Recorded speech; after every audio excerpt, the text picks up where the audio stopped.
Una vez finalizada la cuarta jornada de la Liga Hypermotion, es momento para hablar de las 5 claves de la cuarta jornada. ¡Arrancamos!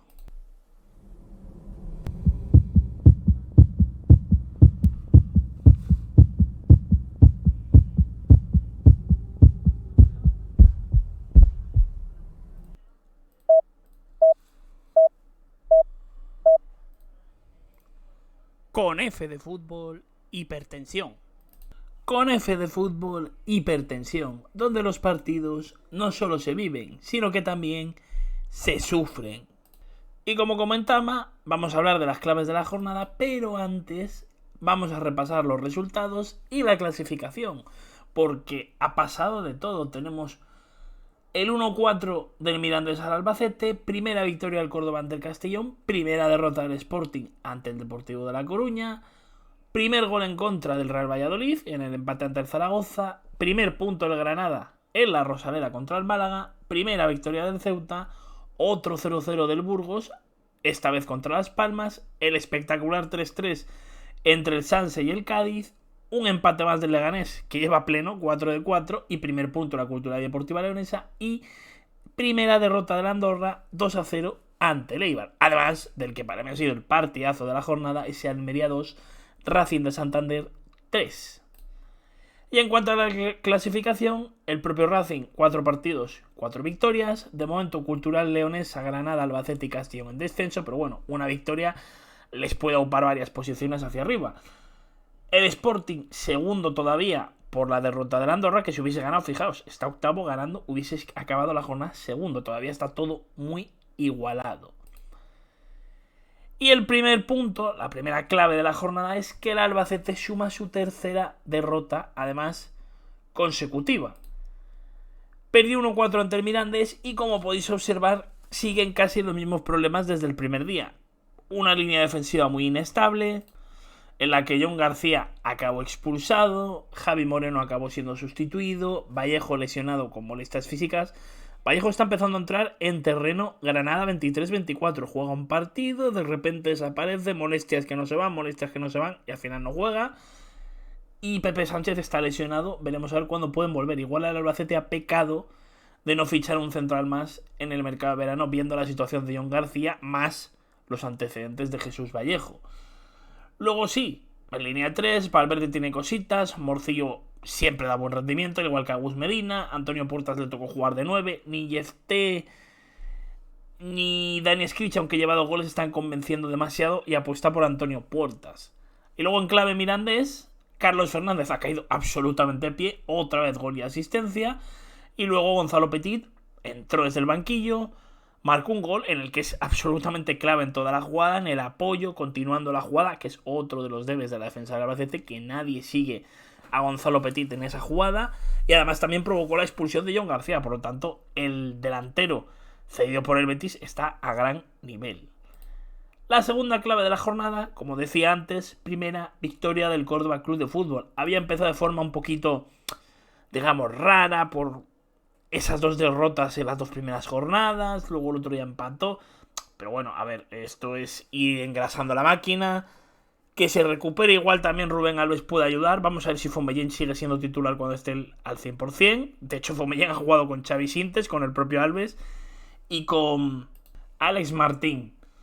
El otro día el Castellón, para mí hace una buena primera parte, pero le vuelve a pasar lo de siempre. Le falta pegada. Me gustó bastante Pablo Santiago, gran pase a Calatrava para que asistiera a Zipenga en el 0-1, pero el Córdoba se repuso muy bien. Muy listo Sergi Guardiola provocando el penalti torpísimo de Sierra para el 1-1 de Jacobo de penalti. Luego Kevin Medina, que entró por el lesionado Pedro Ortiz, acabó marcando el 2-1 que dio la victoria al Córdoba, pero creo que fue un buen partido el Córdoba, que incluso pudo marcar un tercer gol, pero insisto, calma, tranquilidad, que se recuperen los lesionados, que se ubique un poquitín el centro del campo, porque la marcha de Alex Sala es bastante dura y se tienen que reubicar algunas piezas, pero yo confío en que en el Córdoba, mitad de tabla, mitad de alta como mínimo, acabe a final de temporada. Y la tercera clave son los brotes verdes en el Granada Club de Fútbol. Y fijaos que a la primera media hora parecía que íbamos a hablar de ojo Pacheta. Empleó el técnico del Granada una línea de 5, metió a Nasei como tercer central junto a Manu Lama y Loic Williams. Por cierto, una de las grandes noticias, se acabó la racha de expulsados en el Granada. Alex Sola, digamos que como carrilero izquierdo, con Casa de Sus en el derecho, que marcó gol. Y luego 3 jugadores como Sergio Ruiz, Pedro Alemán, Pablo Sainz y Fallé un poquito en las bandas, aprovechando profundidad, y Buldini en punta. ¿Cómo se le fue el control en el primer gol del Granada? Porque no es una asistencia, se le va el control. Y creo que sobre todo a partir del gol de Casadesús mejora mucho el Granada, hace una gran segunda parte el propio Fallé, que me gustó mucho la verdad. Tuvo un disparo al palo, y en el Málaga los 2 goles de Chupe, tras también son virtudes del Málaga, porque el pase de Juanpe es buenísimo, pero también está muy mal la línea defensiva del Granada. Creo que es una buena primera parte del Málaga, una buenísima segunda parte del Granada, y a partir de ahí tiene que crecer para salir del descenso. El cuarto punto, la primera victoria de la agrupación deportiva Ceuta. Casualidades que tiene el fútbol. F se fue al Cádiz. Probablemente la titularidad de Koné es en base a eso. Si no se hubiese ido F, igual Koné no hubiese jugado. Marca un auténtico golazo en la primera parte. Creo que el Ceuta en el Moruve se va a hacer muy fuerte. La cuestión es que intente sacar puntos fuera de casa, porque fijaos, en casa pierde 0-1 con el Sporting, pero pudo empatar perfectamente el partido, aunque también el Sporting pudo marcar un segundo gol.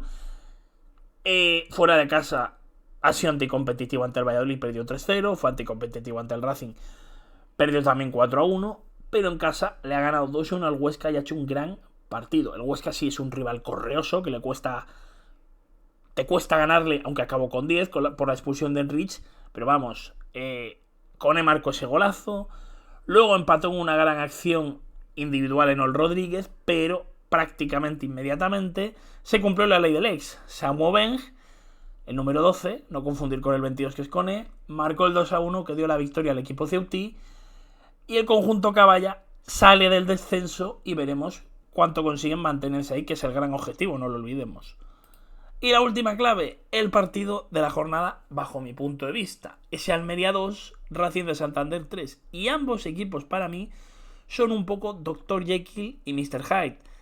El Almería hace una primera media hora buenísima, se pone 2-0, se queda con 10. Para mí es aún más superior esos últimos 15 minutos de la primera parte y puede sentenciar el partido. Pero llega un momento clave en ambos equipos además. El Almería quita a Nico Melamed por Shelby Clough. Entiendo que quieres controlar un poco más el partido, pero es que está siendo muy superior.